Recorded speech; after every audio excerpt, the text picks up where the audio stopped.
gotta tell them we up next. You can't stop that. This your favorite podcast. Every show is lit, baby. You know what we finna do. Slick gon' talk that slick talk. He gon' get political. Okay. Do not switch topics. Niggas is toxic. Poppy shots don't always saying something wrong, but if you don't like it, what we saying, nigga, oh well. We try to tell you, baby, this might not go well. This might not go. Hey, that's it. One take. We're not even doing it again. Keep that. That's the one. Welcome back, ladies and gentlemen, to another episode of This Might Not Go Well.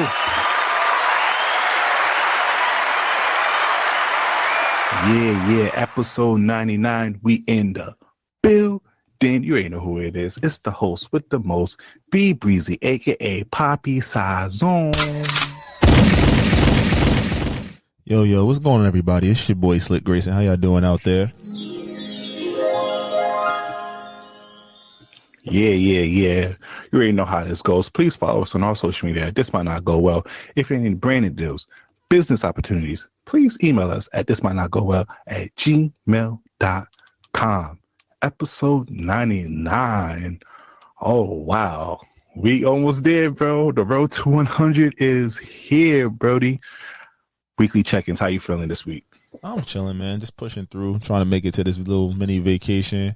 Not going nowhere, but just like, like I said, this year was a rough one, but it was also, I've been realizing that it's important to, show gratitude for one, we still here. We still doing the things that we enjoy doing. Yeah. Definitely still in my reflective state, but it's more so like, I'm reflecting because I'm evolving, if that sounds right. Shout out to Pokemon. Yeah. My guy, Ash. It's almost over, bro. 25 years. Bro. I almost should have thought to, I'll be watching that shit still. But, yeah, man, I'm just definitely just looking forward to what's next. I'm realizing I'm stopping. I've lived my life with a lot of fear, a lot of opportunities not taken, a lot of things I should have done in a timely manner. I kind of just wait for things to fall into place. And I'm realizing that now going into this next phase of life, it can no longer be that way. So I used to run away from a lot of leadership opportunities and chances to be a leader because I didn't know how to be one. I didn't know how, I'm just going to be completely transparent. I had no idea what those things look like. I had no idea why people see the things they see in me. And I think instead of running from that or going into that small space, I'm realizing that the universe is starting to take away a lot of my hiding spots and a lot of my distractions. Yeah, a lot of my distractions, or I'm learning that even with my distractions, I still got to get this shit done. So I'm trying to push, and again, it's not a resolution. I'm trying to push myself to, especially 2023. This is a big year of just growth. We say this every year, but it's definitely a new milestone for you. Yeah, I'm about to be 30, so it's oh shit, that sounds nasty. Yeah, but I'm just in a position where you can't hide behind that little boyish charm thing anymore. It still works, it still gets me a lot of places, but I really want to put an effort into cultivating my legacy in the next 10 years, and I think it starts with everything that's happened in the last 18 months. And going into what's going to happen for the next 18, let's see what the next 18 months look like. But I'm here. What's going on? How you feeling? Well, I appreciate that transparency. And me, as a regimental autopilot type of guy, I 100% understand where you're coming from, bro. I find myself a lot this year on autopilot. And what I mean by autopilot is kind of sort of like you in the fear, kind of running away from things, but not just, how would I want to say it? Maybe just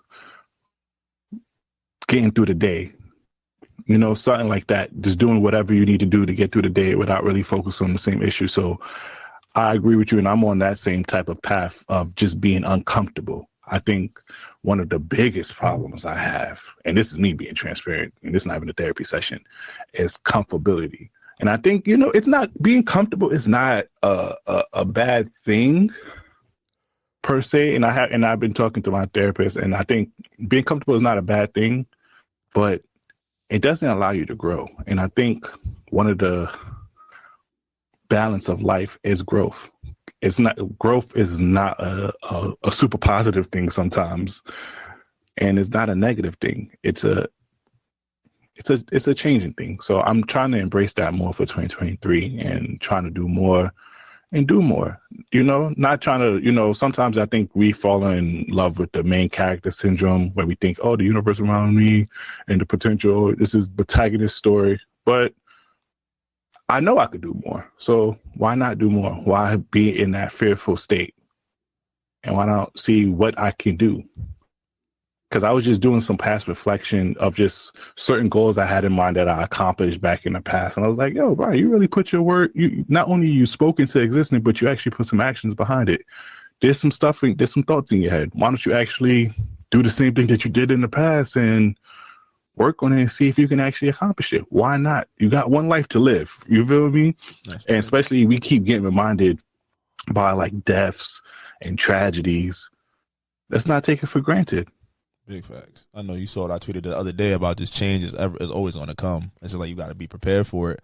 You got to keep moving. And shout out, my boss gave us a dope book. I'm not going to say his name for they, trying to put the pieces together. But Who Moved My Cheese was just about being prepared for change in the different ways that we look at it. And I think since I read that book and just been paying attention to the signs of life and how things are, elevating and shifting and changing and just the way discourse and decisions are made, you got to put yourself in a position to always succeed. And it's not always going to be 1, 2, 3. Sometimes it's going to take a 50 count to get there.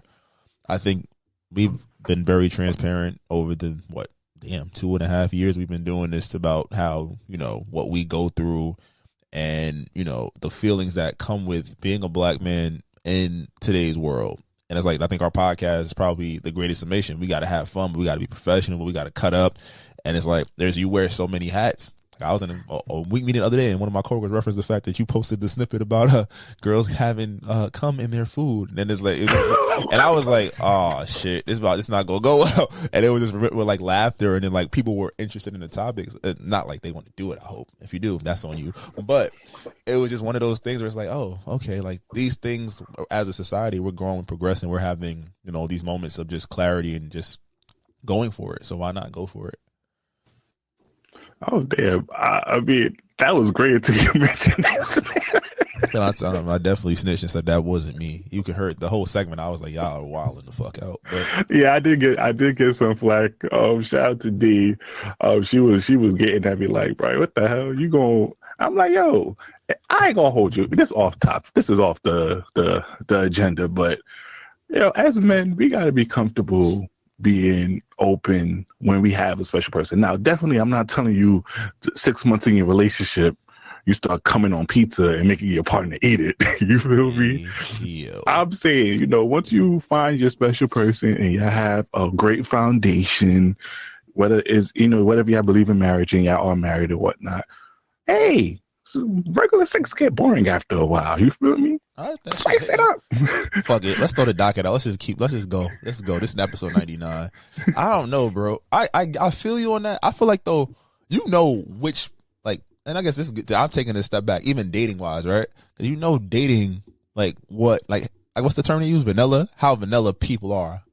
I've had women that have tried to play up to my quote unquote level of freak, and I've had women that have done something to me, and I was like, "Oh, you nasty bitch," but I love it. Yeah, and it's like, and you discover so much about yourself. Like, yo, all right, I'm gonna be transparent. And I'm gonna get clown for this. Yo, I like my nipples licked. Hey, I'm gonna say it out here. You feel me? Shorty did that. I was like, oh shit. This shit. I ain't gonna hold you. My member got extra strong at that moment. I was like, oh shit, I actually might like this shit. You feel me? Hey, and I would never in my life thought I would ask her. Now, granted, even now I'm not asking Shorty, yo, lick my nipples. But that's not happening. That goes to your point though, because it's like, if you like it, why can't you tell Shorty to do that? And I feel like that as men, it's tough because it's like, if you feel like something is, I don't want to say feminine, but if you feel like something is taboo or it's like, it makes you less manly, like, let's put it out. Bro, you see how women, we found self-worth and they called us sassy. That's because, of course we scared. I mean, that's because they had to look into the mirror. Like, this is what I do. I'm a clown. Because what do men do when we say some wild shit? We be clowning. Oh, you wilding, nigga, wilding, my nigga. But you right. On the side, like, yeah, you right, my nigga. Yeah, I understand. Yeah, I suck toes too. But it's like, that's just really what it is. And I think that's another thing, taking a step back. I think we talk about like the inequity versus equity in male and female, the male and female social standing and whatnot a lot on this podcast. And to be honest, it's like, that's one point where it's equitable, because you're going to get your ass cut for saying some shit that's out of pocket that a lot of people do, because nobody wants to be that person to just own that shit. I think that's where you say equity. And that's why I appreciate old. That's why I appreciate old people. Because like once you reach that age of fuck it, I'm telling you, you hang around some old people. They start saying some of the most out of pocket shit that you will ever hear, and they don't give a fuck because they're like, yo, I'm already halfway in the grave. What the fuck gonna happen? That's offending. And it could be about anything. You ask them about any topic that relates to their lives. They will give you 100% factual. But I think like, that's just from a black male perspective. You know, black men and women, you're going to have whatever conversations. They're going to come up because it's like, what do y'all do when y'all drinking or whatever, having fun or in a social gathering? Y'all going to talk unless the babies is around. I think like we're getting to a position now where people are hearing what, you know, your friends are sharing, oh, this is what I like. Shorty did this. It's like, remember 10 years ago, saying that Shorty licked your ass would have been crazy. Or Shorty telling even if she looked the gooch, my nigga, back in the days was a little too wild. Shorty telling her friends that she like a man ejaculated in her Cocoa Puffs. That's still a little crazy, but it would have been crazy. It would have been crazier. Yo, even yo, you gotta understand how far we came. Eating coochie, yo, back in the days, bro. Niggas was lying like, yo, no man eat the box. No man eat the box. And niggas was meowing that shit, though. That's offending. And now niggas is eating ass. We see how much we evolved.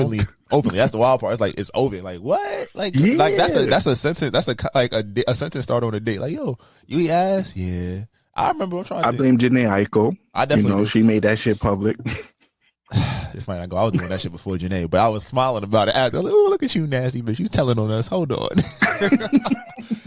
It's cool though. Like, but niggas been doing that. But it was like, you know, now it went from like, you know what happens? I think in mainstream, I think that things that were, I don't want to say exclusive, but more so reserved for a partner have now been trickled down to every, like, your side, like, if your girl got a side piece, he might be eating her ass too. Let's put it that way. You know what I mean? It's like, it's not like it's exclusive shit no more. It's like, oh, well, everybody's doing everything. And I'm not saying like, it's wild. It's like crazy to think about. It's like, yo, that's why you get those vanilla conversations. Like, yo, what is vanilla? What do you like? Are you doing this with everybody? That's a question. That's a turnoff. Like, when I was back in the streets, and I was like, oh, like, remember, what was it? Anal was a big thing when we was younger. It's like, oh, she gonna be putting her butt. Some people was like, it's nasty. Some people was like, oh, it's lit. And it's like, yo, you letting every nigga do that? Wait a minute now. How do you hold That's a fact. Because there was some shorties back in the days who were virgins, but they wasn't anal virgins.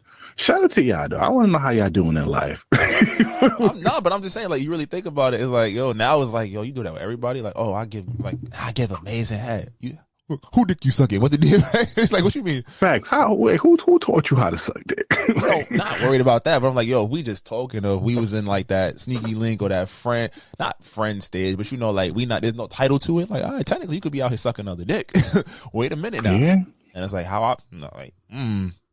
there's a lot of conversations that need to be had. I think we're starting to. I have a question though. Would you prefer your woman to be? What would I want to say? Do you prefer your girl to be an expert in sex or be a novice? I prefer my girl to know what she like and stand 10 toes down in what she like, but we willing to explore a little bit. I think closed-minded sex is the worst. I think when you think that you have, like, nobody at 24, 25, 26, 27, 28, 29, 30 has mastered sex, no matter what they tell you. You of course, you had great sex, but I'm like, the old heads that they get better. There's things that you can change. There's different things you can explore. There's new toys. Man, there's this toy called Tracy's Dog, ladies. I need that in your life, but I digress. Yeah. Oh yeah, don't they got that guac toy now that they be dropping all over Twitter? It's like the motorized fleshlight. A fleshlight is cool. I don't know. I don't trust that because that shit start going crazy. It's gonna rip skin off your dick, and you going that shit. I feel like that shit don't grow back. I digress. I think, like I said, we just got to get back to that point. Like, you gotta have those conversations because I think we're at the point where it's like subtly everything is expected to happen, and I'm like, yo, but please do that with people that you are locked in with. Now, your locked in might be different versions of other people's locked in because, you know, some people locked in on marriage. Some people, you know, a couple years in a relationship. But do it with the person that you are locked in with, not somebody that, you know, you just got I've heard a homegirl say she's saving her butthole for her husband. I was like, that's cool. I respect that. I mean, you 10 toes down and you ain't never say no. It's just like, you ain't giving it to these lame ass niggas. That's real shit. Like, I'm like, that's impressive. Not just, everybody can get it. Or like, you know, like I said, we are a super sexual generation. Sex is very accessible. I don't know about the whole food. I don't know. Hope KFC not serving nut bowls soon or anything like that. But I think this is conversations that need to happen in those spaces. Because like I said, that shit was wild. And like, yo, everybody trying to make everything cool. It's like people making shit cool so they don't feel weird about doing it. It's some shit I'm just like, yo, keep that to yourself. Yo, all right, mark this right now. Give it a year or two, you're gonna start hearing more about cum-covered foods out here. That was tell you that. Mark this right now, nigga. That was just because this is the same girl that didn't know ham was pork. She didn't know foxes were real. She seemed like the type that uses semen for vitamins. So relax. But you know what? I'm gonna give her credit though. She always told the public she's slow. I could respect the person. I'm not mad at it. I get it. I was just saying that. I can always respect that. She let you know from the get go that Memphis school system failed her. Bro. And hold on, time out. While we just off the docket, you saw that picture SZA put up. Hi, boo. Risking it all on the pod, I know, but it's okay. Hi, boo. Kalani better. Why? We had this whole argument in our DMs. We could bring it here. Like, if y'all shout out SZA Project. 300,000. Let me give you some applause. Yeah, I think they did a lot. 23 songs charted.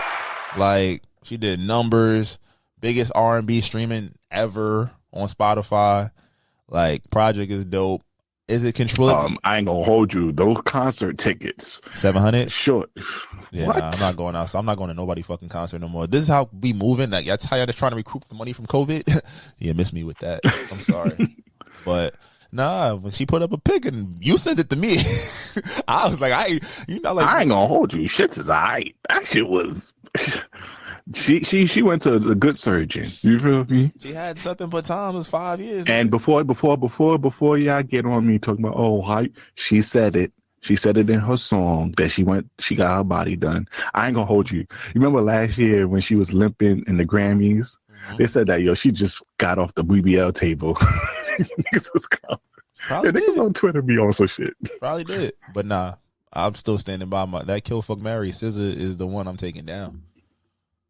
Kalani might be able to replace Janae. I don't know. But like I said, I'm standing to I don't know. Janae's small and compact, so I know she might be jumping off a chandelier or some shit. And she fake a thug too. Like she be hanging around with a lot of Compton gangs.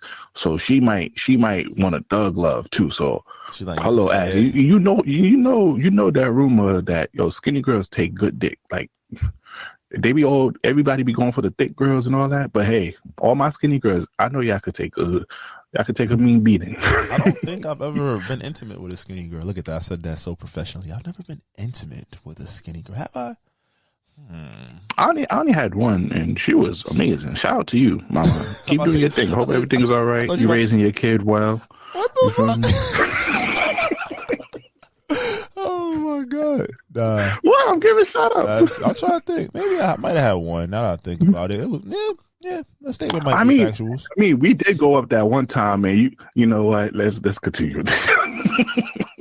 It's like you ain't shit. Okay, but we recorded this a little early. Also, this is going to be released before the holidays. So happy holidays to all my people out there. Happy Hanukkah to all my Jewish folks. Kwanzaa. Merry Christmas, Bon Voyage, all that good shit. Feliz Navidad, Jingle Bell Rocks, and all that good shit. You feel me? But today, we recording this on December 21st. Do you know what today is? No. When we going back on the docket, I guess, what is today? Go ahead. Today is the day that us Negroes rise, and we finally acquire our abilities. I don't know if you're familiar with this. A couple years ago, they said that in December 21st, I guess the soulless and then black people were going to get abilities. And every black person was on Twitter, naming what ability they're going to have. You feel me? Like a nigga going to levitate, a nigga going to have eye power. So I wanted to ask you, Slick, if this shit was actually true, what ability or power would you want? Damn, do I want to be a superhero or a super sleaze? That's the question. I don't know. I need some like eye powers. I feel like I need my Sasuke Sharingan type shit. See what's coming my way, be able to kind of dictate movements, be able to hypnotize a little bit. Because I feel like if you got that, like I do most of my shit one-on-one. So, or in small group setting. So it's like, I wouldn't need to like, blow shit up or nothing like that. You just, control people with your eyes. I'll take a actual Negro Sharingan. Is my power is different. Okay, not a lot of people know this, but the power that I really love, or the power that I really like, even though I don't really like the character that much, is the Flash. I would love to have the Flash power, but I would only want the Flash power if nobody else has power. So what's the point of getting it on nigga day when all the niggas got powers? I know, but that's a power that like it's so convenient if I was just the only powerful person in the universe, because I get to be wherever I want to be. You got control issues. You're wild. Nigga said I want powers, but my powers come. You can't have none, niggas. Now if everybody else, because now if everybody else has power, niggas gonna be fighting. You feel me? So I gotta pick an ability that not only is convenient in my regular life, but I could whip a nigga ass with it. So a nigga might have to take a super strength. A nigga can't just get flying, because a nigga that flies Hawkeye ain't doing shit. I mean Hawkman, whatever that DC character, ain't really doing much with his little fucking club. I'm gonna go with I need the mind. I want the mind control. Give me Professor X or Jean Grey. Oh, you want to be a Phoenix? You want to be a bad bitch? Hey, niggas ain't fucking with me though. I fucked this whole universe up. Fair enough. I think another dope power would probably be either teleportation or like the power to like generate energy, whether kinetically or whatever. Because I think like if you could think Gambit. Because I think if you could do that, like imagine you could charge your devices, you could probably channel that energy into doing other stuff. You could create cool technology that you could power with your own energy. Like you could build a jetpack and be like, all right, it's powered off of me, so it don't need fuel and shit like that. I think that would be tough too. So or earth bending. I ain't gonna lie to you. I fuck with earth bending a lot. But I might have to water bending too, because water bending I can go on water fast. All that, and also if niggas really want to fuck with me, I can evolve the power to blood bending. Oh, you want to go? We just hit between anime, comics, and fucking Avatar. All right, I guess it's that. Come on, now we lit. It's episode 99. I saw you was crying. Not only we talk about cum covered food, but we talking about powers out here. I saw you was sad that they not giving Black Adam a second movie. Bro, DC. They started on some bullshit. They made it a multiverse. They smart. That's how you reboot. You don't cancel. But they eliminating a lot of characters like Henry Cavill. I don't know how to say his last name, but he's not Henry Superman Cavill no more, which they just fought to get him back for the Black Adam movie, and he's supposed to face Black Adam in the next Black Adam movie. I'm just like, the theater went crazy. Now, I think I have poor movie taste, bro, because a lot of movies that niggas were saying about DC, I actually really like. It's funny? I was going to say it on Twitter, but I was like, you're going to call me a hater, so I'm going to just let it. I left it alone. I went to work. I said, fuck it. I'm not doing it. Nah, because I left Black Adam like, oh shit, DC actually got one. Like, yes, there was some cringe moments that The Rock did in the beginning, but overall, I'm like, oh shit, I fuck with Black Adam. They really got one. It was really entertaining. Had a lot of action packed. The CGI looks amazing. Apparently that shit was a monstrosity amongst the comic heads. So I'm like, oh shit, I might have poor taste. And even Shazam, I like Shazam. Shazam was good. Shazam was OD good. I don't know. Yeah. I feel like you gotta. And I like Aquaman. Aquaman, it was I ain't gonna hold you. I'm not gonna put it in the same realm as Black Adam, but I fuck with it. You feel me? Nah, I feel you. I just feel like, Marvel had a slow run. Black Adam was supposed to be something that could, elevate DC at the time, and it didn't do the numbers they wanted. So they smart. They went and got a comic book guy to be their president. They got a guy that understands the business of it. The comic book guy is one of the best movie writers out. So they're going to start. And do you remember the Power Ranger movie? Yeah. What's your thoughts on that? We failed it.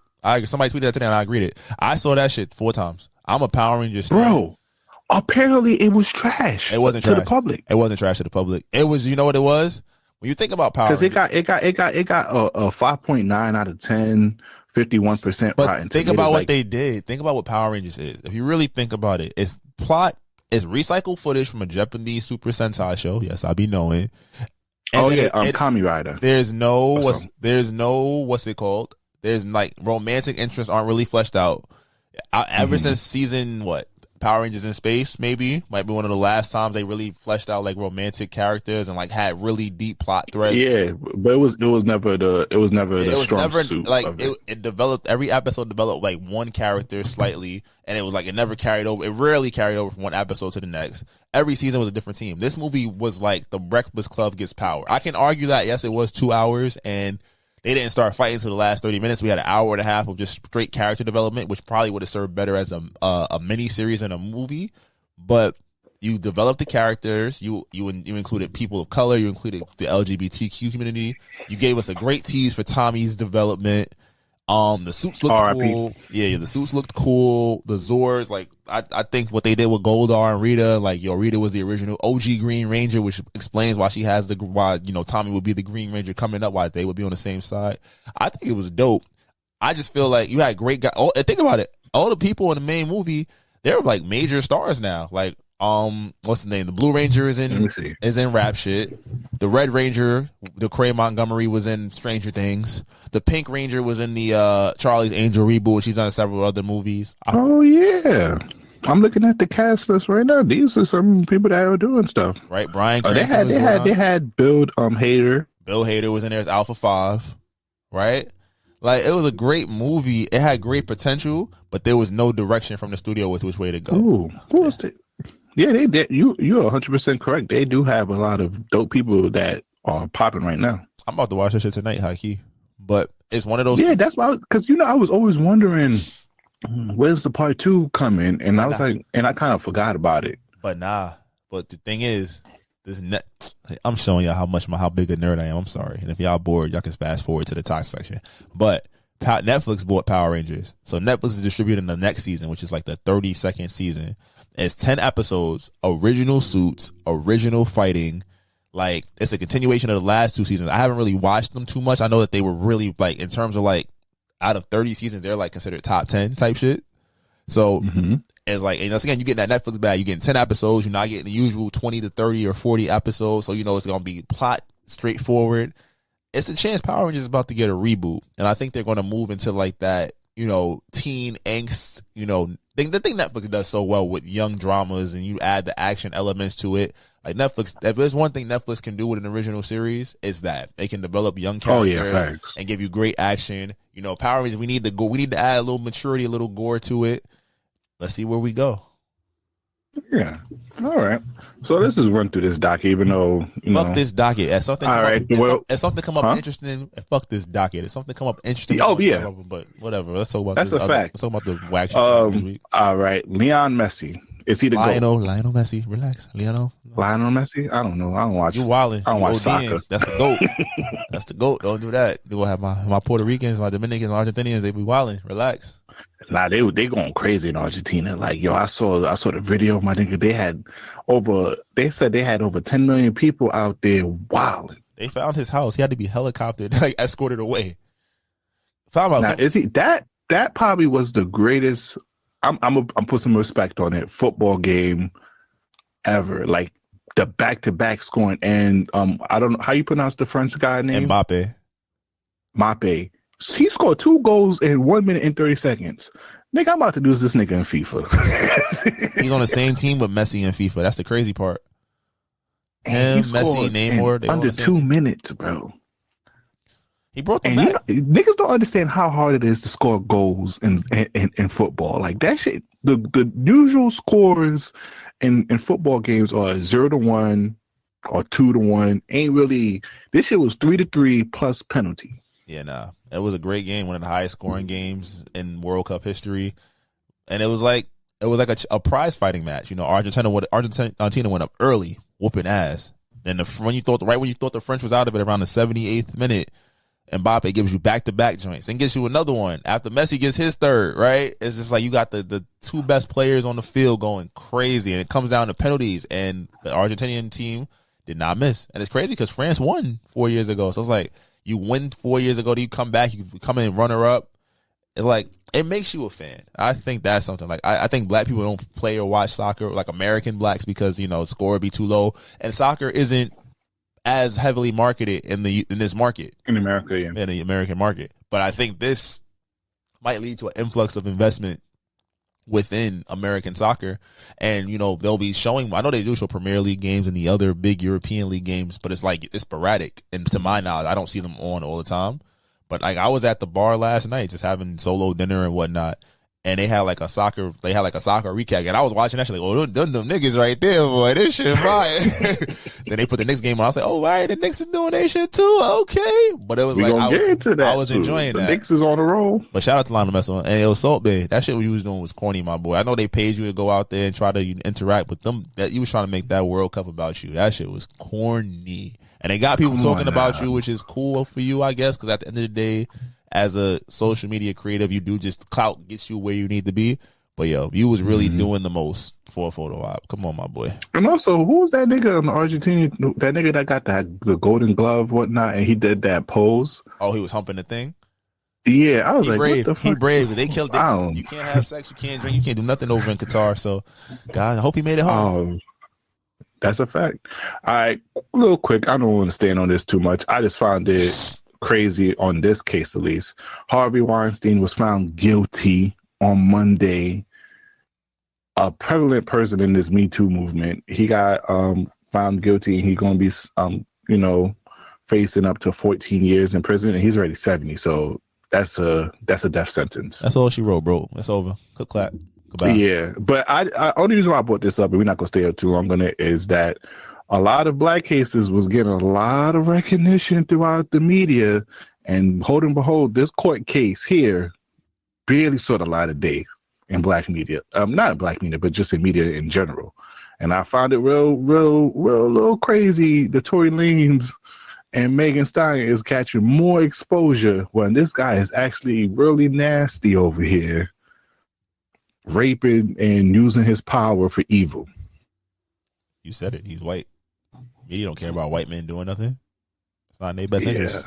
I don't want somebody to look like me get in trouble when I got the power, or show him getting in trouble. It happened. Cool. Catch the headline. Sorry to say. Yeah. All right. So so this is now these next two stories. Like I wanted to talk about because I don't know how I feel about this. It's so crazy that they both got into the media. We were talking about Shad Moss, aka Bow Wow, and Romeo, both in the media for different reasons, but it's so crazy because they used to beef with each other. Now Romeo is in the media because he started these posts about his father and how they struggle financially, and his pops kind of lied on a life that they lived. And, since 18, they've been struggling. What's your whole thoughts on that whole interaction? I think that, one, it's important as you reach a point in manhood where you can stop idolizing your elders and look at them for who they are. And I think that that's what's happened with Romeo, especially situation is like when you realize, hey, we really they calling you a billionaire, you big hustler, you doing this, that, and the third, But we had to struggle for some shit. You got to get out the mud. I don't know if it stems from like them having some private blowout that just went public or whatnot, but I think it's like... Yeah, he said that he can't communicate with him through any other means, so that's why he went to the social media route. Hey, like, especially if the father was providing and shit like that and they got low with it, like, yeah, I get it. Like I said, I'm taking it from the standpoint of like, as you get older, especially as a man, you achieve manhood, you're definitely just like, yo, you can say what the fuck things are, as opposed to like, like falling back out of respect or deference to your parents or a senior or an elder, and hold people accountable. And Master P's not doing what he's supposed to do for his family. Who else but the person who helps you, maintain for a little while after in the mid to late 2000s, like, or early to mid 2000s, right? Who was a big part of your maintenance or maintaining social status with the Romeo show and the music and things like that. So definitely, I'm not mad at him for coming out with that. It is crazy because a lot of people, a lot of times when celebrities come out on social media, a lot of people are like, yo, keep this off the net.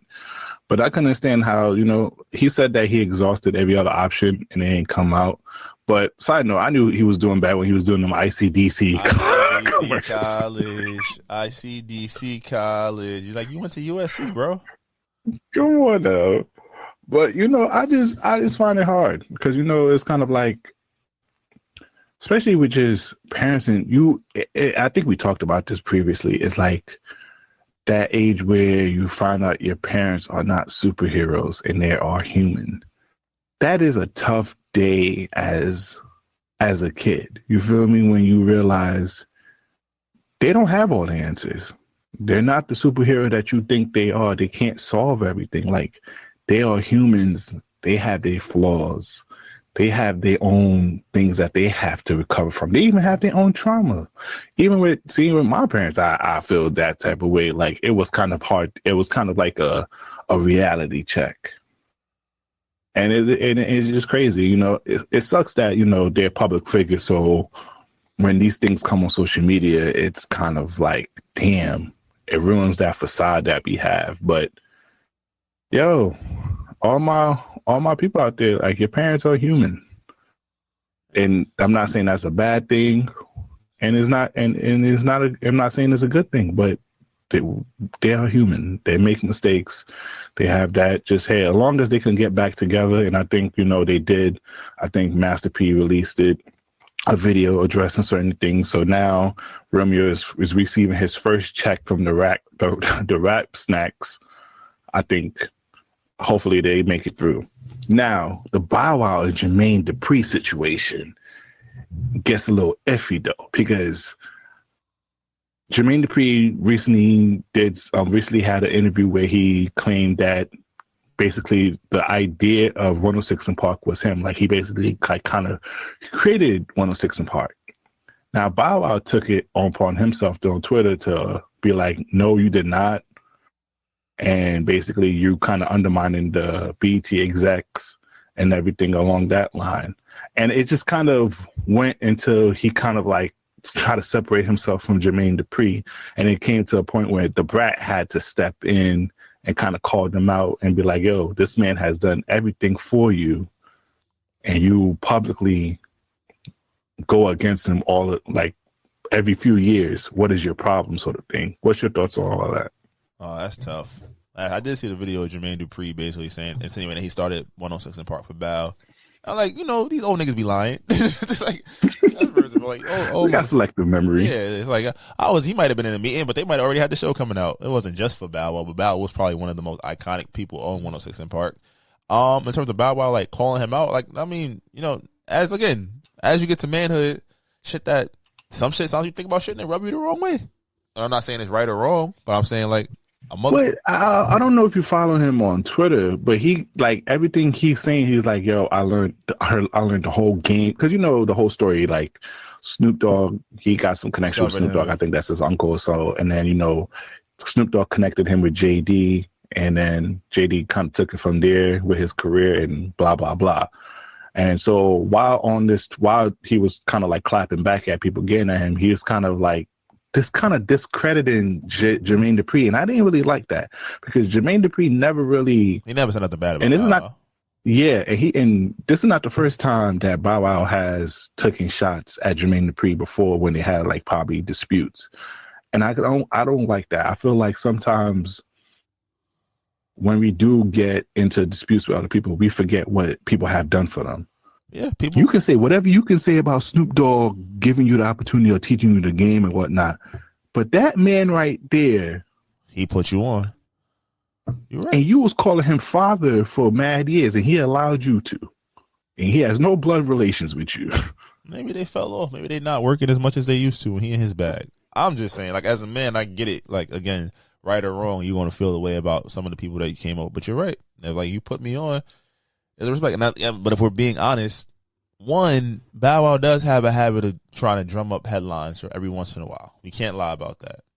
From the private jet shit and things that generate attention, the screen to shit. Not saying if he was right or wrong in that regard, but, like, he's been known to do that. And two, what was I got my second point? Did I? I don't think I did. Hold on. And so he drums up effects. He drums up all that shit. But it's also, too, it's just like, yo, like, I don't know what's good with boy, but you gotta, like, yo, like, let's not do this shit in public. Especially because Jermaine Dupri, like you said, has never said anything bad about Bow Wow. He's always big ups him and be like, yo, Bow, you, like, he did this shit. He started a lot of this shit that y'all doing. So I'm just hope they can get that shit together. But it's a shitty situation. And it's just crazy though, because it's kind of like, it's like, not bite the hand that feeds you, because I understand how people feel some type of way about that saying, because it's kind of like, damn, you're supposed to always respect that person even though they might do something crazy to you. But it's kind of like, yo, don't discredit the man's involvement in your career. I don't know, because maybe you haven't seen the tweets, so maybe you don't see that, but from how he's tweeting, he's kind of like giving majority of his career to Snoop Dogg. And I'm like, yo, Snoop Dogg wasn't standing with you publicly the way Jermaine Dupri was standing publicly with you. And Jermaine Dupri had the whole So Def providing you beats, providing you features and shit like that. Or the Jagged Edge. You talking to a person who's in the what you gonna call it, the songwriter, not songwriter, but This is Songwriter Hall of Fame. Hall of Fame, the creation of many groups, many stuff, and he put you on his platform. Don't discredit him. That's why I don't like. Let me ask you a question though. When niggas get mad, do they not discredit the motherfucker that made them mad to validate their points?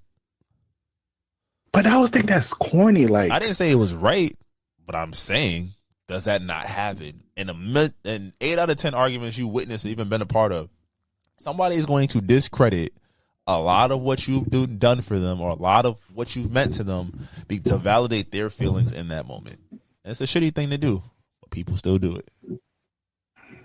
That's just sad. But let's talk about some positive news. The Knicks tape, baby. We out here. We, 7 in a row? 8, even want to go for 9 tonight as of this recording. I ain't gonna hold you. What's your thoughts? Because I ain't gonna lie, they looking to get Zach LaVine though. For who? Why would you break up chemistry when what you got right now is working? That's just some Knicks shit. And he's coming off a knee surgery. He has not looked like Zach LaVine yet. That you getting him for a discount. But no, I think like I literally right before they started winning, I was telling Rakibu, I was like, yo, they suck. We both agreed they fucking suck, and they have not lost since. But I think it's like Thibodeau did something that we weren't first comfortable with. He benched 3 key rotation guys. He benched D Rose, he benched Fournier, and he benched Reddish. And we was like, oh, you wildin', my boy. But in doing so, you got more consistency. So you guys know where their minutes are coming from. And I feel like that's something when you know where you're going to be able to play, it's so much easier. And honestly, somebody just Julius Randle's like a double-edged sword. He's gonna give you some buckets, but he's gonna also make some dumb decisions. But that's the thing. He doesn't have to be the engine that makes the car ride anymore. Now it's Jalen Brunson. And Brunson is consistent.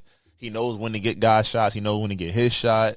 I think it just makes guys more comfortable knowing like RJ and Julius don't have to force. Think about it.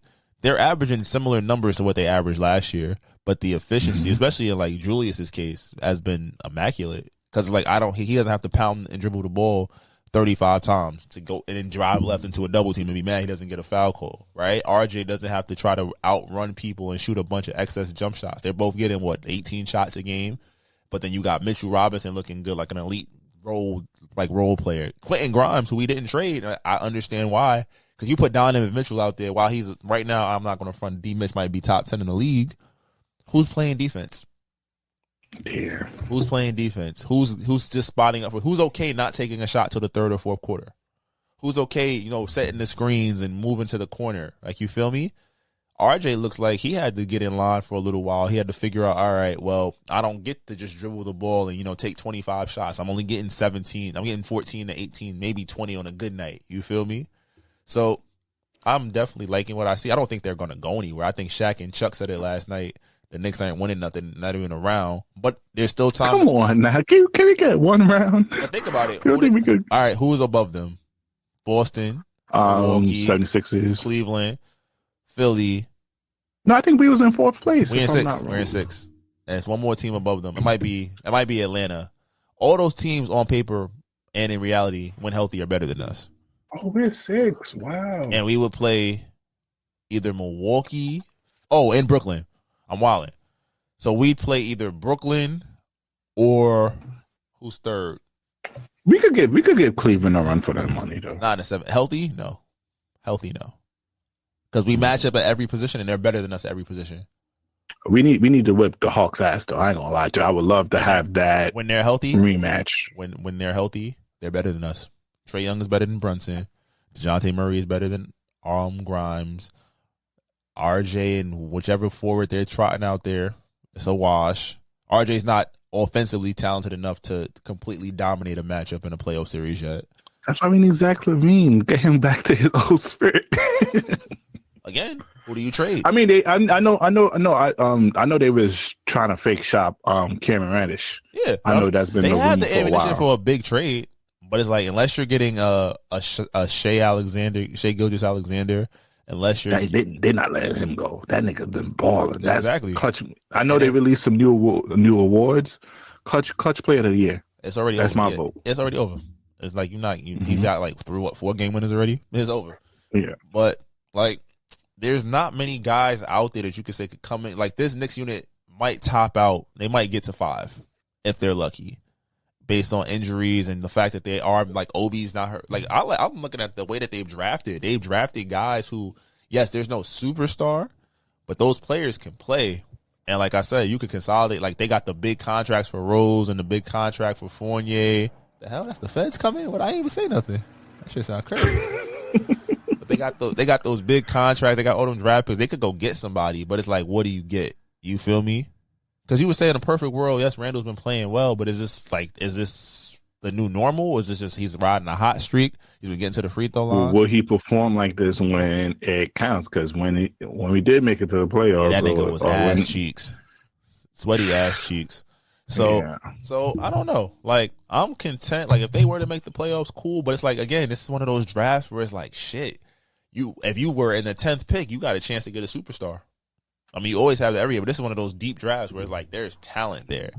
I know they got like multiple picks; they can still move up, but it's like God damn, like go to the playoffs, lose in the first round, and get the 19th pick, and maybe you luck out and get another Quentin Grimes, an elite role player. But like eventually, you're gonna like Toronto. Look at Toronto.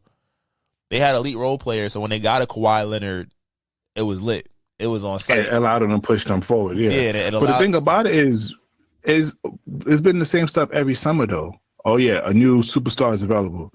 The Knicks always failed to capitalize in acquiring them. Well, like we was all big talks about Donovan Mitchell. Danny Ainge wasn't. We didn't really push it. Danny Ainge wasn't doing that. He wanted the farm. He wanted the Knicks to give up 2 starters, IQ and Obi, plus like 6 first round picks. And again, but for the Knicks though, I feel like the Knicks owe the fans a dumb trade like that. But does that guarantee? What does that get you? Does it change your circumstance? Are you making the playoffs? We just need to have sort of like that Madison Square Garden feeling back when we had Carmelo. You feel me? And didn't win. Amari Stoudemire and didn't win shit. Won one playoff series in like 5 years. Hey, but we had that infamous line: "Your wife tastes like Honey Nut Cheerios." We need that. Niggas almost died. We need that. You feel me? All I'm saying is, let's hope that they continue to play well. I hope RJ. You know, everybody say RJ sucks the first month of the season, then he starts playing like God the next couple. But let's hope Julius Randle keeps his trade value high. Not saying we should trade him, but I mean, if we're going to go young, let's see what we can find. As long as he's playing like this, he's cool. But it's like you got to watch it. But I don't think they're going further than at luck, and that's like saying you play the Nets and KD's out for the series type shit. You can get to fucking the second round. That's as far as we go. There is no miracles coming to the Garden. Okay. All right. Now I have a question, Slick. How do you feel about men arguing with women? How do I feel about men arguing with women? It depends on what they're arguing about and which way they're arguing. Is it a debate? Okay. Is it? Yeah, it's kind of like just a debate. So I don't know if you're familiar with this, but you know, Joe Budden recently had a lot to say about Meg Thee Stallion, which was surprising to me because she did do one of his sit down interviews, but then he recently came out, said that, you know, Meg Thee Stallion has treated people that I have a long-standing relationship in the industry bad, kind of like discrediting her a little bit, which is, I ain't gonna lie to you, Joe, that was a bad time, especially with this case and the whole narrative that black men don't like black women been going on. But Vivica A. Fox, you know, she's on the show with Lisa Ray and everything, clapped back at him and told him to sit your bitch ass down. So she was saying all these things. We got the clip, right? You want to load it up? It's the second slide first. And then he got his response on the first one. Oh, I got you. rap. It's just driving y'all crazy that the sisters is just ruling and taking numbers and can tell y'all about yourself, look sexy with it. It's a new day, but if you wanted some attention, to be honest with you, I think that's the wrong one to try and get it from, because it's really coming out. Facts are finally coming out after so many years of this trial being long awaited, that she was shot. So, get used to it, brother. It's a new day. Girls are ruling. Sorry, Joe Button. That's going by. Joe Button, if you don't button it up and sit play the first one down hating on that girl. Be very careful with how y'all continue to speak about me, because I got right here Vivica Fox movies. And let me tell you, girl, here you go right here. 2021, Aquarium Dead. 2020, some shit called Arkansas. Then you was in Hooking Up. Vivica Fox, shut the fuck up before I book you for a movie. It don't cost but $5 to get it done. I will book that entire Fox old show for $75.99. You better leave me alone. Mind your business. Okay. Claudia Jordan, shut the fuck up. You gotta shut the fuck up. It can get bad. What's your take, Slick? They both was tweaking. I think, man, I should have watched that before. Damn, this might not go well. That's wild. Yeah, like I said, it depends on context. These is two people using their platforms to take shots at each other. Again, it's a very sensitive topic. I want to double back to the Meg situation after this if we can. Oh no, we're not talking about that. Oh no, we got to talk about the party sit about him being embarrassed, and we got to talk about that. But nah, like, cause I'm like, all right, if you're like, there's a way to say like, all right, I don't agree with what you're saying, but you already like both parties have strong personalities. Like, so once she told him to sit his bitch ass down, he wasn't going to just sit there and take that. At the same point, it's like, yo, people are saying like, Joe, you did have her on pull up, like you showed her love, you showed her affection. What changed? This is like, and it's out of left field. This is not nothing you've said in the last couple of years. So I could get why Vivica Fox or any other woman will want to come to Megan Thee Stallion's defense, right? I think in Joe Budden's case, to say I could pay for this, like that's always a corny argument to me, because it's like, what are you proving? You got money. You want to shit on another person's career? Like, she's coming at your character about a comment that you made about a real life incident that is really, again, I'm not trying to add her hyperbole to this conversation, but it is kind of right now, to a lesser extent, the Black OJ's case, not with a murder, but it just in terms of the divisiveness it's created between black men and black women, right? Yep. And I think just to go to the route of like, oh yeah, I could pay for your last move. Yes, we know we ain't seen Vivica Fox and shit in a minute. It's okay, we good. You feel me? But you did not do anything to either validate your point or invalidate what she was saying. That's why I'm like, it's hard for black men and women to argue, because it's going to go to that, oh, you bitch, you hoe, you blame ass nigga, you bum bitch, da da da da da. Yeah.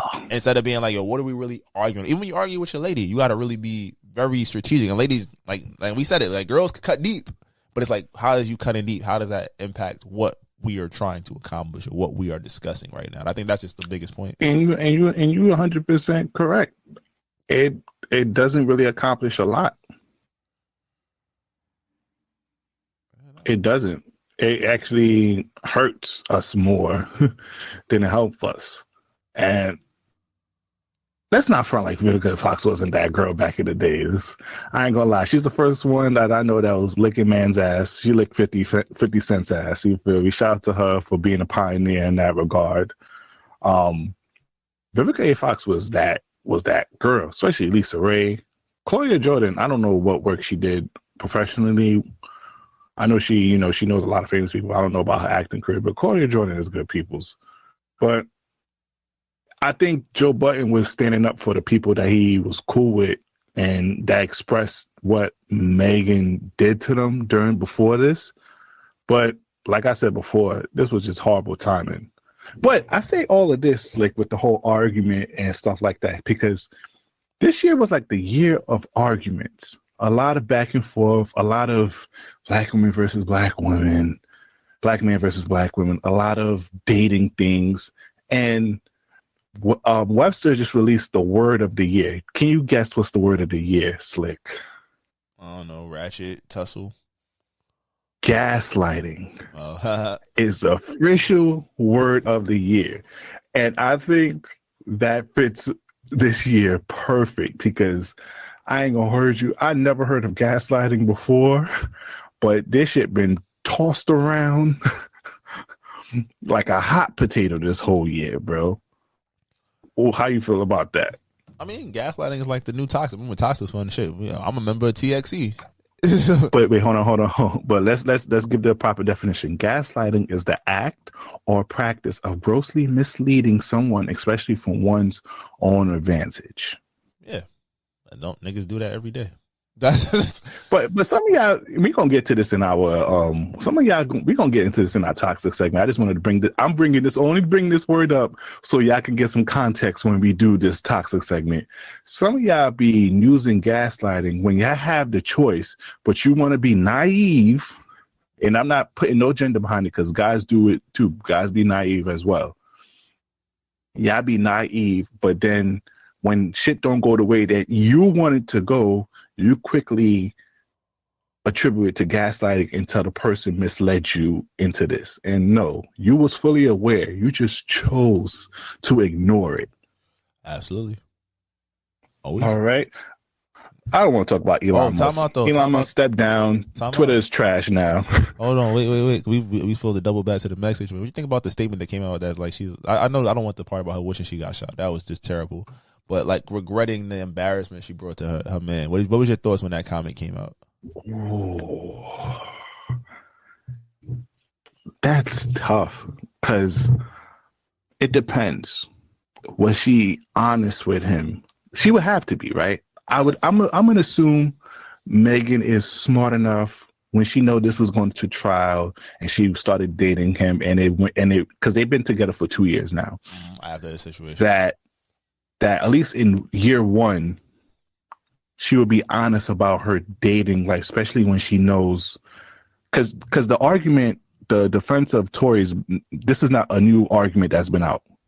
He's been kind of like alluding to this in his music and everything on social media and all that. Niggas thought they was fucking when they was just hanging out before. And she pulled up on the live, she had to check her nigga like, oh, you out here with bitches twerking? Let me twerk so you can see what you got. Like, come on. Yeah, you feel me? So I'm going to assume that Megan did the right thing and basically told him who she messed with, at least industry-wise. Especially because, they in the industry, you don't want the nigga dapping up niggas that you pipe that he don't know because, niggas be doing some corny shit like that. They dead ass. So I don't see that party is embarrassed because I think he already know and I think he already kind of got over it since he's still together with her. So I don't think it's embarrassing. I think that was just, just sound good in court. That just sound good in court. What if she talking about one, but she ain't talking about the others and all that shit came out? Ooh, now that I ain't gonna lie to you. If I was party, then I'll be on some bullshit. I'm like, all right, I know about Tory. I know you messed with the little nigga.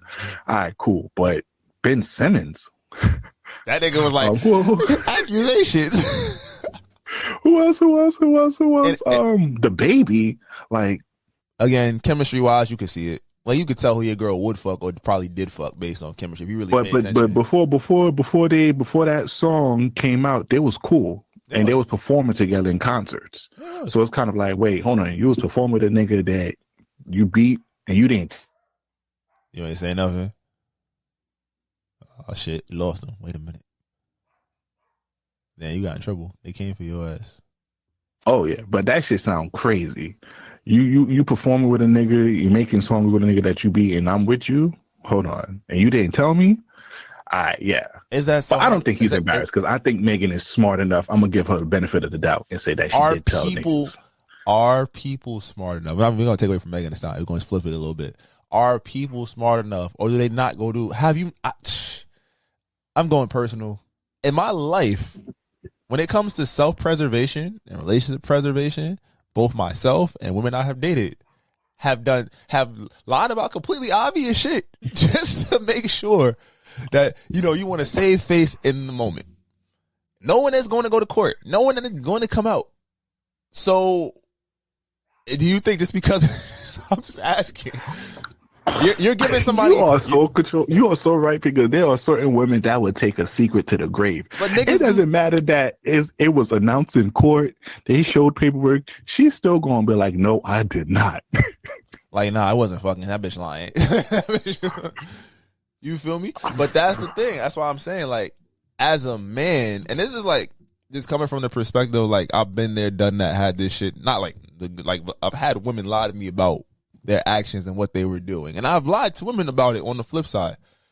It's like, yo, at a point you're going to self-preserve because you do not want to really deal with that person's emotions in the future. And you feel like, a lot of people feel like, if I have time equity, meaning like, oh, this happened, oh, we never did this, and we have 8 good months afterwards, you're not going to worry about that when it comes up. Not realizing once you lie to a motherfucker, it's kind of like, what good are you to me? You feel me? That's a fact. And that's why I brought it up. Trust fucks up all that. How I'm gonna look, because it's like, if you tell me, like, and that's why I say I've evolved to the point, like, just tell me the bullshit. Because if you tell me the bullshit, I can do with it what I want. You feel me? Like, I can legitimately. Exactly. And I think women say that a lot to men too. It's like, yo, just be honest with me so I know that I have the full information, and then I get it. You know what? It all leads into choice. It is. Love is a it choice. All leads into a Relationship choice. is a choice. At least give me the choice. Respect me enough to tell me the real shit. Facts. At least allow me to have the choice to stay in or stay out. Because now when you don't tell me the full thing, I feel like I don't have a choice, and I'm staying in something that I probably would have stayed out if I had known. Or like, I needed time to really deal with this shit the proper way, as opposed to being like, all right, this is what it is, but nah, that don't sound right. That don't, that's what I'm saying. That's a fact. And it's like, I understand, like, he might be embarrassed, but it might be in the sense of like, damn, I was out here showing you off, and niggas was like, added, like, oh, I know about that. She put me on to that. Like, you ain't doing nothing new, nigga. Like, it opens so many doors. And then also it fucks with your ego too, because now, that's not even with the party situation, but just like, all right, you dapping up a nigga, you don't know whole time he was one hand on front or one hand on neck, doggy styling your jaw crazy, and you dapping a nigga up. Oh yeah, cool.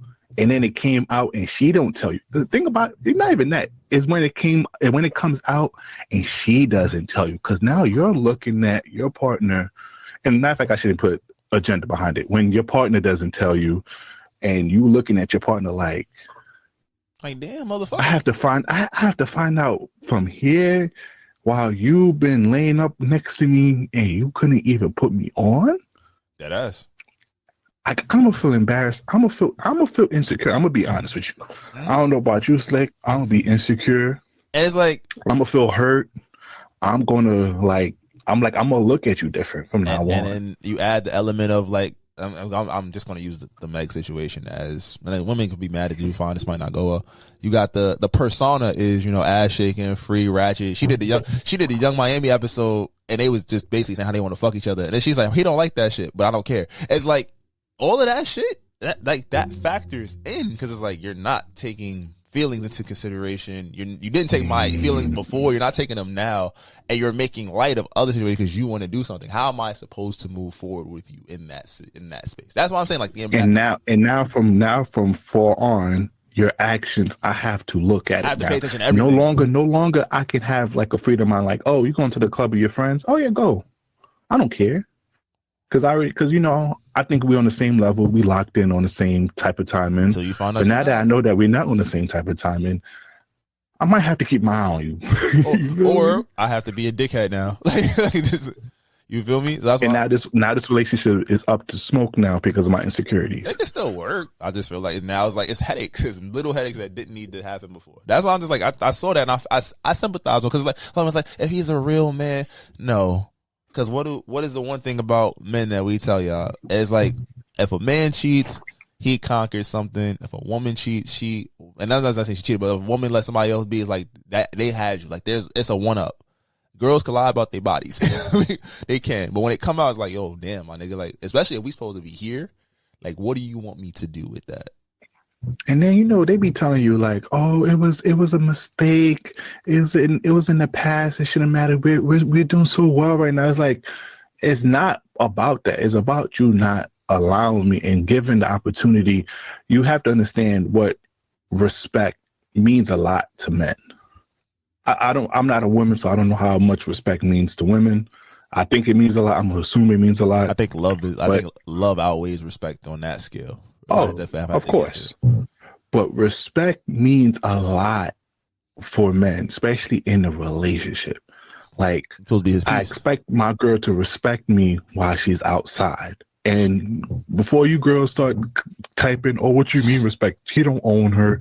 No, it's not about owning. It's that she's going to respect our bond. She's going to respect my face. She's going to respect that, hey, I have a man and he's going to walk out here and I can't have no one talking down on his name due to my actions.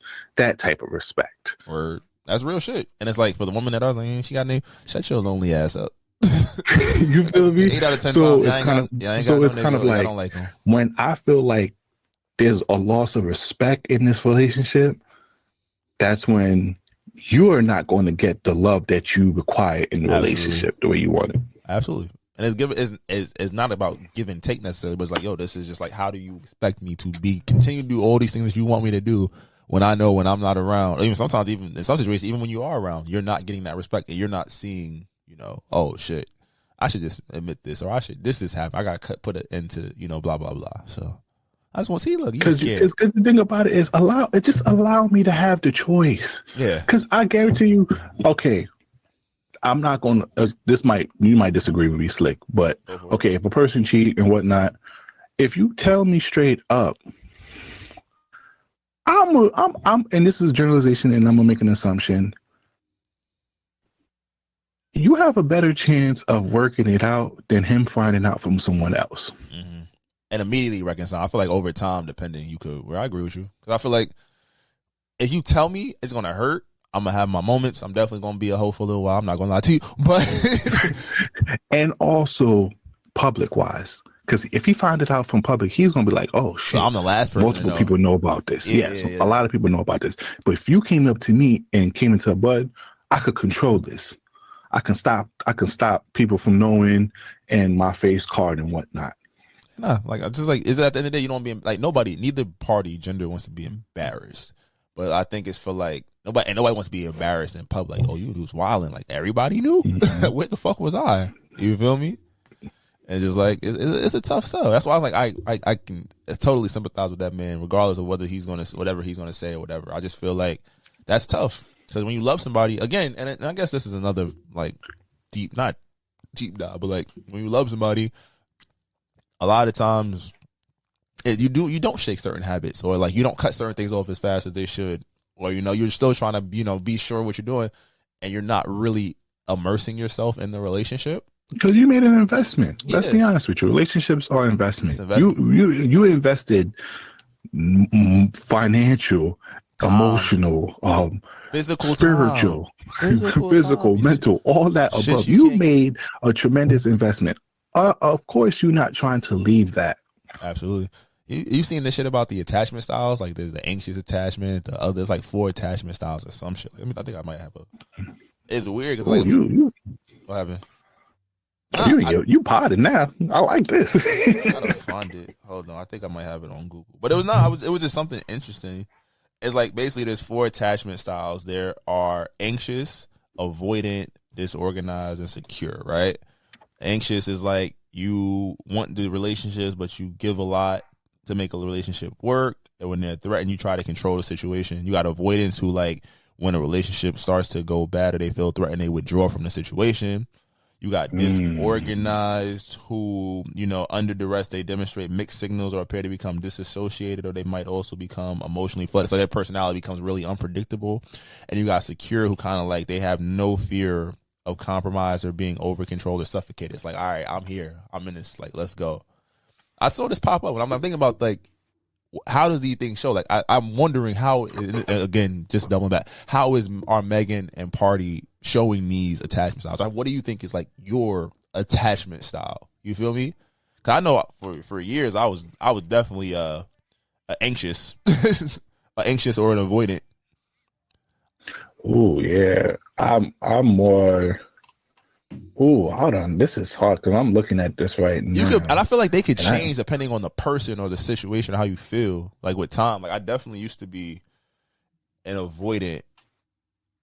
Yeah, I'm more so looking at avoidant and disorganized. That's crazy. I'm super organized when I'm in my attachment style starts to act up. I'm super organized. Yeah. I get shit done.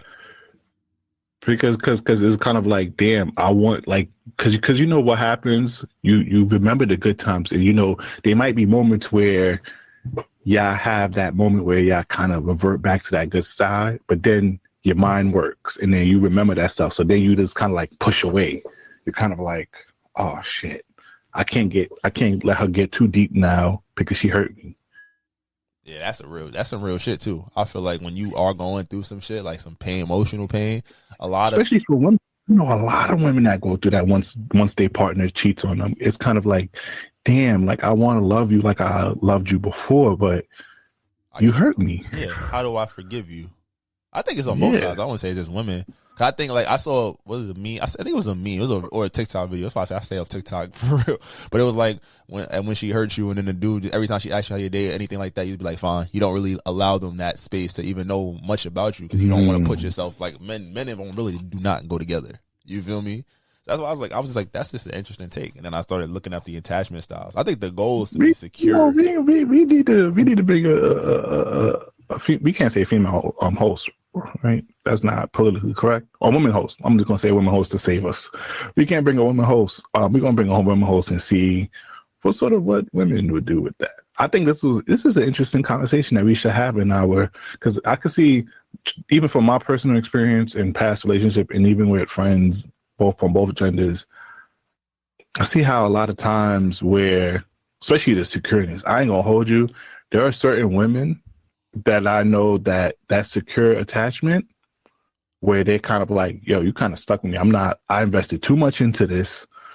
We locked in. I'm gonna make you feel shitty, but I ain't leaving. I think that, well, I guess that could be secure, anxious, or secure, kind of in the middle. Because anxious is like, you're gonna do a lot, you're gonna settle for a lot too to try to make it work. And even if you say dumb shit, you still allow. And then I know a lot of guys who will be fearful, like I said before, back away, and then feel like they have to get their get back, but never open up again.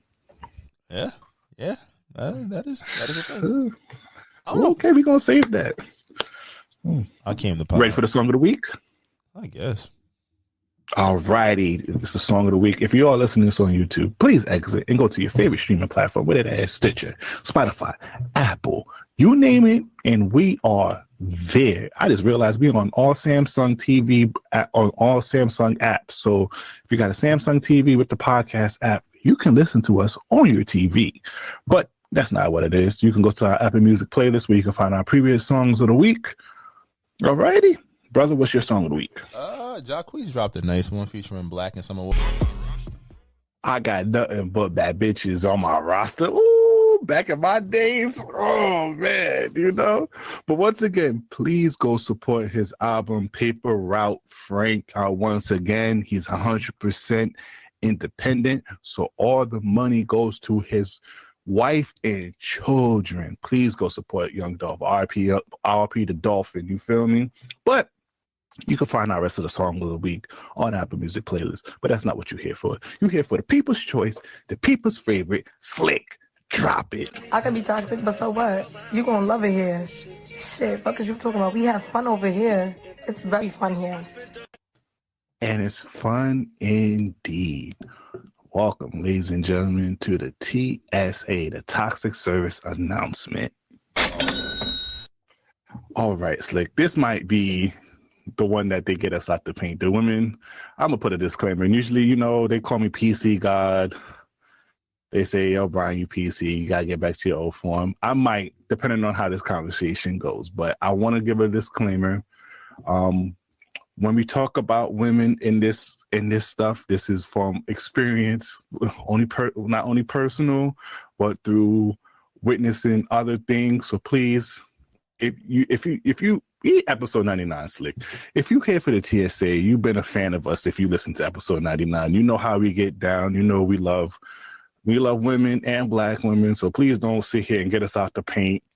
but we have to have these conversations, bro. All right, what we talking about?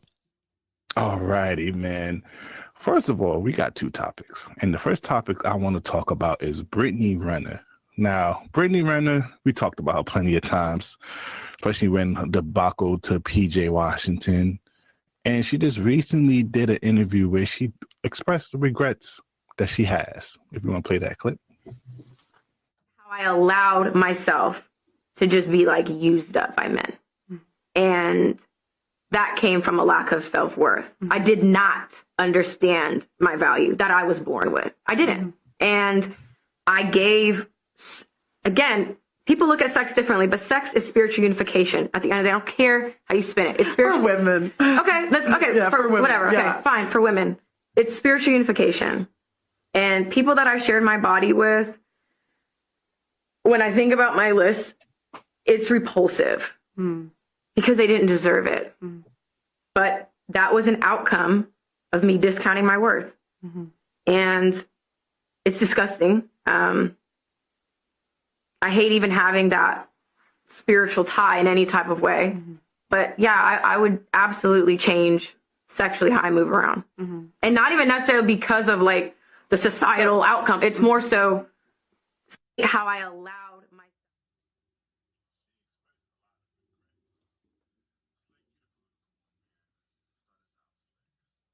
Oh man. Oh man. So Brittany Renner, we talked about her a lot though, but Slick, what's your thoughts about her regrets? I think, again, I've been talking about this maturity shit for like the last couple weeks, but again, I think it comes with a period of maturity and a period of establishing value. And I think she hit the nail on the head when she said, you know, a lot of her actions were derived from a lack of self-worth. I ain't gonna front. She was intriguing to me. I read the little book. I found it, you know, I checked it out. And a lot of the action that she talked about that she allowed to happen to herself did show somebody with low self-esteem. They show somebody that a low appreciation and value of self. I think the fact that she's come to that conclusion after years of people trying to like put that on her, but like found it on her own journey. I think that's important. I think it's important for people to hear, not just women, but it's like to be like, yo, sometimes you go through life and you lost. You make choices that in the moment, you know, fuck it, I'm hurting, you hurting, I'm gonna go about it. But at the end of the day, one day you're gonna wake up and be like, yo, this shit was not it. You feel me? I was not. And what happened? Go ahead. I feel like this is going to occur a lot. Oh man, I don't know how toxic I want to be with this. I feel like this is going to occur a lot, especially in the direction of dating that we're going through. Because I don't want to put it just on women though, bro. Go. You said you was talking shit. You hyped it up. Go attack. Because it's like, I feel like, you know, when you talk to some of the women in this generation, at least on social media, I'm not going to put on all women, but at least the one that talk on social media, especially on TikTok, on Twitter. Oh, live this vicarious life. Oh, be free. Do what you want to do.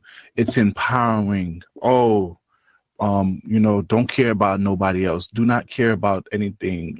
You know, they should just accept it. And it's kind of like, no, guys are not going to accept it. Some guys will, but you find it hard place that a lot of guys would not accept that. And also it's a consequences for your actions. And I think this generation, not only just women, but men, we fail to understand there's a balance in life. Like you could be free and do whatever you want, but that comes at a price. Comes at a price of being judged. It comes in the price to being not finding possibly a suitable partner. That comes with so many things that I feel like sometimes people don't want to accept, and they want to make this illusion of reality like, hey, I should be able to do whatever I want and not be judged by it. And then shit does not work out that way. And even in the clip, she said that they used her body up. And it's kind of like, to me, it's like she's on her way to healing. But it's kind of like you still got more healing done, because it's kind of like, yo, you gave it up. You dated some of the most lit niggas and you thought something else about it. Thought your pussy was immaculate. You thought your pussy was get the guy to stay. And it did not. It shows you that you had to bring more to the table, but you did not think that. You thought that you can get with this guy with the money and the respect, with the money and the status, and you thought you can lock him in. No. Let's not front like you did not have an even trade-off with niggas. Yeah, they use you for your body and look, but you use them for their money and status. Not saying that you was a gold digger like how many people, because I'm on your side for most of the stuff that be going on. I'm not saying you was a gold digger, but you fuck with these niggas off of status and money alone. And when you go on a journey of self-worth, a lot of times you're going to, you know, that status is going to make you feel better about yourself or shield you from the parts of yourself that you're trying to run away from on both sides. Exactly. The nigga that got the money and the nigga that was lame in high school that got the money now and can get all the bad bitches. He ain't get over the fact that he was lame, but he hid it behind the bread. You know, all right, there's money and fame. I'm about to use it to pull these bitches, and they gonna try to make me validate what I feel. But then that's not. And I'm not supporting them niggas. But them niggas are more so in tuned. They're more in tune with reality in a sense like, yo, I know that you messing with me because I have the status and money. You wouldn't be messing with me if I was a bum on the street. They more in tune with reality. That's why I can't really fault them. Like, yes, they're corny for what they're doing, but I can't front on them because at least they're more aware. You thought that, hey, I'm this bad John. Everybody's on me. I'm on IG. Everybody's on my body. Oh yeah, I'm fucking with you. Hey, I'm Brittany. You should just fuck with me just because I'm that girl. And it's like, no. And this is separate from Brittany. I'm not going to attribute this next statement to Brittany. Women, you have to understand, especially in this social media era with this with attention, you have to differentiate niggas on your body of niggas want to be in a relationship with you or niggas just want to fuck you. That's a fact. That's a Fendi. Because a lot of women that I've seen and witnessed on social media, let's put that little disclaimer out before they get on me, be like, oh yeah, niggas on my body. I literally had a girl tell me, yo, I could breathe and niggas be on me. Literally have a homegirl who said that. And I'm like, yeah, niggas be on you, but for what reason though? They trying to do they want to wife you? Even though they might tell you, quote unquote, yeah, let me wife you, let me take care of you. But that's not, they don't really want to make it a forever thing with you. It's very temporarily. That's a fact. Sad fact. But it's a fact. So and a lot of girls be in a relationship and be seeing a lot of other girls getting attention and be looking at their man and be like, oh, why you don't give me that attention? I'm like, wait, but you don't understand. Those niggas just don't know you like I know you. They just see the glam side and they just want to fuck you. They just want to have a good time with you, treat you like the fun girl. They're not trying to take you home to meet their parents. They don't know you. And if they do know you, then we got some other questions and conversations we need to be having. Exactly, because that means you already been emotionally cheating. If they know you like that. If a nigga fall in love with you while you in a relationship, that means you was doing way more talking than you need to be doing. Absolutely. That's a little red flag. Exactly. So if a nigga already thinking he's going to put a ring on you, that means you already cheating, mama. So that's why I'm like, yo, women, please understand how to differentiate attention from a nigga wanting just to put his penis in you than a nigga trying to make you his wife. Ooh, hot take. But what if they're going through a battle of self-worth? Either one of those can look right. It doesn't matter because it's like they're finding some sort of validation. And men do it too. Niggas get in shape. Niggas go to the gym. They get their hairline brought back by either the doctor or the actual. Yeah, they work extra hard so they can get the cars and the. They get the whatever that's going to elevate them, and then they put them in themselves in spaces where they around women. I say, men and women too. And it's like, yeah, like damn, like I'm just trying to feel like something. The first bad joint that show you she likes you, you going balls deep trying to do everything for her. And we witness them niggas all the time. We witness them niggas cuff those girls and try to turn them, and then after a while you realize they break up or they end up getting divorced because like, yo, shorty wasn't really into you like that, or you really wasn't offering anything besides materialistic things.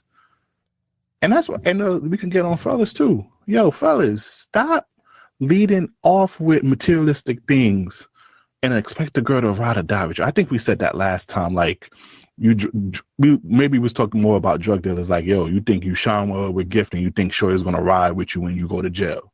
Like, yo, fellas, stop leading off with materialistic thing and expecting girls to really be locked in with you for real, for real. But it's again, they're not. And you are corny. You have to really talk, really have a conversation, have a real connection. Have game. It shouldn't be anytime that y'all link, y'all doing something. I'm about to say, I got to take you out in the expense. Like, nigga, you are the food nigga. You feel me? Yeah, she might throw you a little box here and there, but nigga, she's calling you when she wants 2K for no reason. That's a fact. It's all part of the game. It's a nasty world we live in.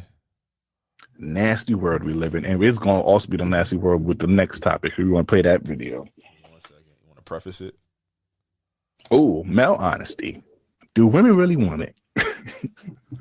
That's the hot take. We in the hot take summer this way, episode 99. Really hurt me. I was always open and honest with her, and I never tried to pull the wool over her eyes and was like, I'm not talking to nobody, it's just me and you. I was like, no, when I see you, I see you. When I don't, like I'm on some other stuff. But but I also was like, don't wait for me. If somebody is treating you the way that you want to be treated, by all means, go explore that. Hopefully you're around like when I am ready. But if you aren't, then I got to deal with that. Like that's something that I got to live with. But I'm willing to take that chance because I know that if I get into a relationship with you right now, I'm just going to dog you. And I didn't want to do that because again, like she was my friend. And in retrospect, I really appreciate that. Who wants to be with someone that's not ready?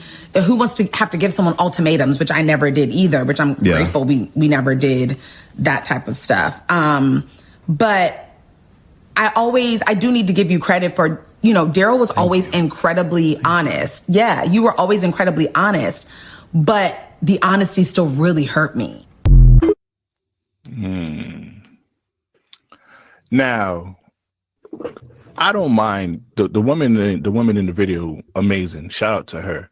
I have no problem with what they talked about because I think the guy showed a level of maturity. In my opinion, I think more women would want from a guy, especially, a lot of times when women say a lot of guys waste their time, drag them along, kind of like string them along while they do their own thing and then finally take them back. I think this was the first mature response, and I think more women will want that, right, Slick? But apparently this sparked a huge Twitter debate of a lot of women saying, hey, you should have never stuck around, sis. If he said that, then you should have leave him.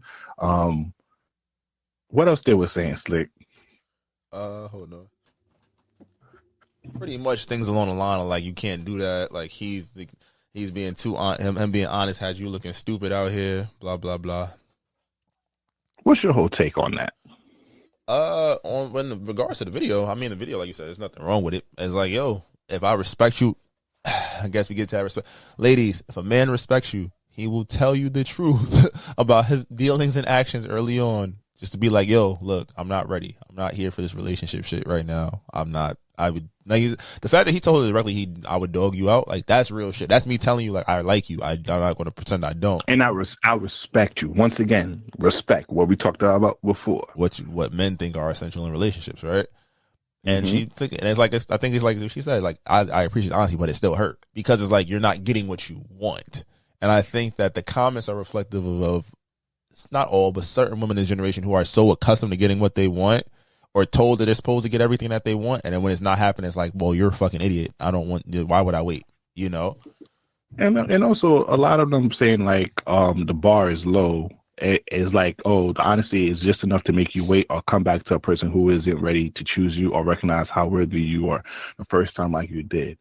And I kind of disagree with that. I think he openly told you, hey, do not hesitate on a guy who's willing to show you what you want for waiting for me. He openly allowed her to date. And you have to understand how strong that is for a man and what level of maturity, because you have to understand us guys are very territorial. A lot of guys, hey, I'm guilty of it in my past. Like, hey, when I wanted to do my bullshit, but I had this girl that I like, I would try to make her, hey, don't be trying to mess with no other people. You feel me? While doing my own stuff. Manipulating on the low, like, yo, chill. Why you doing that? Why you talking to that nigga? Yeah. I'm gonna plant bugs in your ears to make you not talk to niggas. So hey, so while I finish doing what I want to do, you untouched, unfazed, and I'll get back on it. But he openly said, like, yo, go date. Go do, don't hesitate. Not like he's saying like go jump on the next guy, but hey, if a guy comes along and has the qualities that you want in a partner, don't look towards me or wait for me to be ready, because I don't have a timeline to be ready. And I think that is so important. But it's like it brings up the question, Slick, because we had this conversation multiple times on this platform. They want us to be honest, but it looks like they can't handle male honesty because it's not sugar coated in the way that they want it to be. It's not pretty. It's blunt. It's rough. It's direct, and it. Well, again, male honesty sometimes makes women reflect and think that it invalidates their self-worth, and it doesn't. Main character. Like you said, testimonially, I've had and dated beautiful women, and I wasn't in the space to be with them. And it's like, you could lie and hurt them, or you could tell them the truth, or lie, hurt them, and mess them up forever. Or you can tell the truth, hurt them in the short term, maintain the friendship, and then whatever will be, will be. You feel me? And I think for us, the greater good is I'll tell you right now, like, I'm not trying to like date you. Like, I would never date you, or like not like some real shit. Like, don't wait on me. Don't do that, because you're only going to hurt yourself. And again, and I guess from a woman's standpoint, it's like men are absolving themselves from blame. But it's like he said, they were friends. Like, if I'm dating like, you should want to date one of your friends and telling your friend, like, right now I'm out, like, I'm outside, I'm in these streets. Like, you need to. That's a fact. Like, and also just to give more clarity, in a quote tweet, one of their friends that know them personally said, like, she did date it, and then when he was ready, she was still interested in him. So that's how they got together. And now they're married and whatnot. Look at this Blair Underwood situation. Damn, your best friend love you. That's a fact. That's a fact. You really gotta look at now. You gotta look at all your partner's friends real close. Like, hold on, they look. But we have to understand, this shit is like a gamble. And Shorty made the right gamble. Looks like she's in love. They look like they have an open and honest relationship. It looked like he was ready to embrace and love her the way that she would want to be embraced, or not what she wants, but what can be good for her, or there's no such thing as a sure thing. I think that's really what it is. Like, people talk like, you're just gonna walk into a spot tomorrow and find your wife or your husband. It's like, well, motherfucker, where you going? The club? That they out here drunk, so they lying. Church? They definitely lying. Work? Yep. That's weird. You feel me? But also, what I think it is? Oh, they're gonna kill me. But if you listen to the We the Prize episode, I think when women think they are the prize sometimes, and this is just my own assumption. You can disagree with me, and I'm not going to 100% stand on what I'm saying right now. So I'm willing to change my mind on this. But I think when women in society think I'm the prize, which is not a bad thing. But when a guy tells you, hey, I'm not ready, I don't want to be in a relationship with you, or I'm not ready to be in a relationship with you. When you have that I'm the prize or I'm worthy, it's kind of like, wait, hold on. You don't want to be with me? What the fuck is wrong with you? Am I not enough? And it kind of brings in that self-doubt.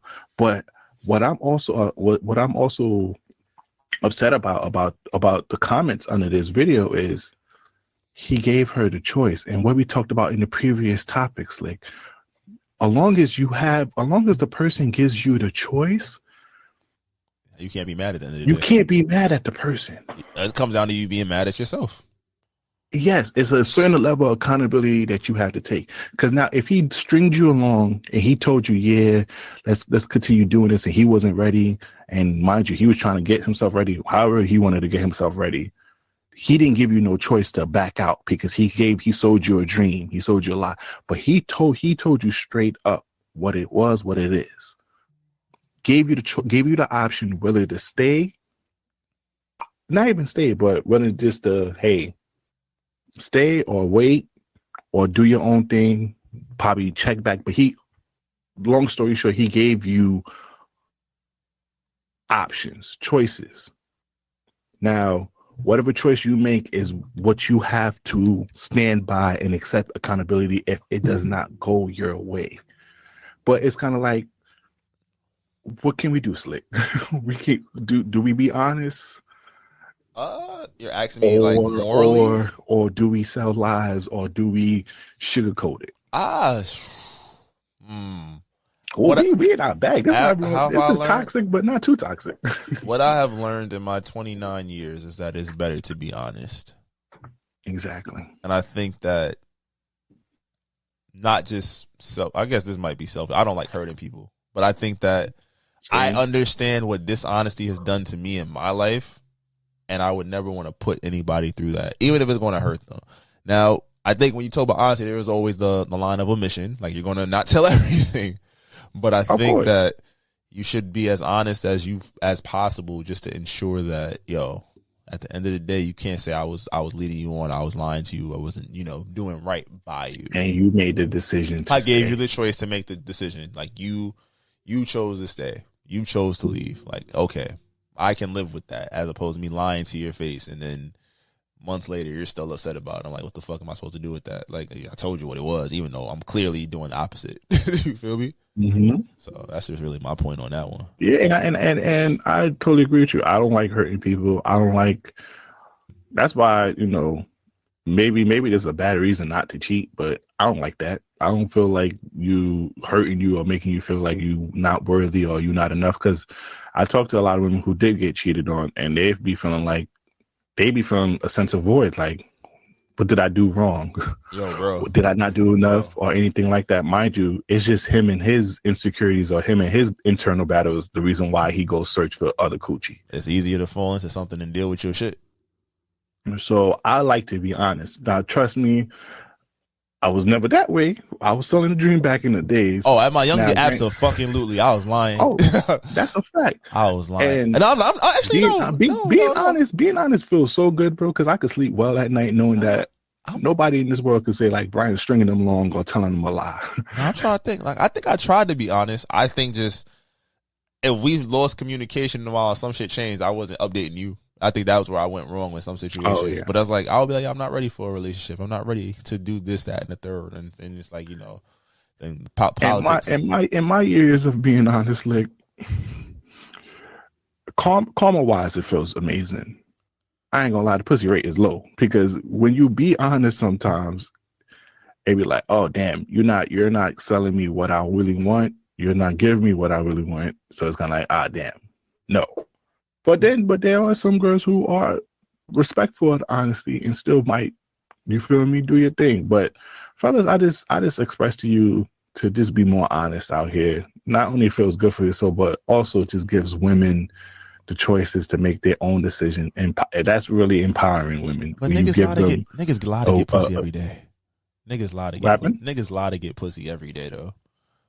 I know, but I'm trying to discourage them from doing that. So, but it's like niggas. Because we still talking about niggas that like, I mean, I don't know. I feel like we just talking about, it's so ingrained. Like, I just want this because I'm like, I feel like more girls show you love when you honest about your shit than when you lie about it.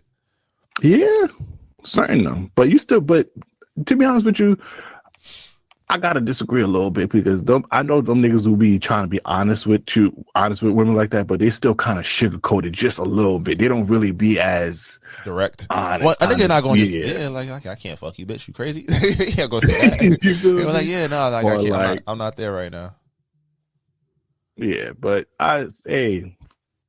all genders, not just women and men, just whoever, lead with honesty and give the person that if you really got feelings or respect that person, give them the choice to make the decision that they want. Do not withhold a choice and try to lead them into a different way. And I think that's a great way to end it. Yes, sir. Please follow us on all social media at This Might Not Go Well. If you have any branded deals, business opportunities, please email us at thismightnotgowell@gmail.com. I'm the host with the most, B-Breeze, aka Poppy Sasson, Mr. Him like Beanie Man. Yo, it's your boy Slick, man. Y'all be great. Happy holidays. And when we see y'all again, we gonna be loading up for that episode 100. Y'all gonna see Face Dog. We out. Cacao. Distinct beats. Try to tell them we up next, you can't stop that. This your favorite podcast. Every show is lit, baby. You know what we finna do. Slick gon' talk that slick talk, he gon' get political. Do not switch topics, niggas is toxic. Poppy shots don't always saying something wrong, but if you don't like it, what we saying, nigga, oh well. We try to tell you, baby, this might not go well. This might not go. Hey, that's it. One take. We're not even doing it again. Keep that. That's the one.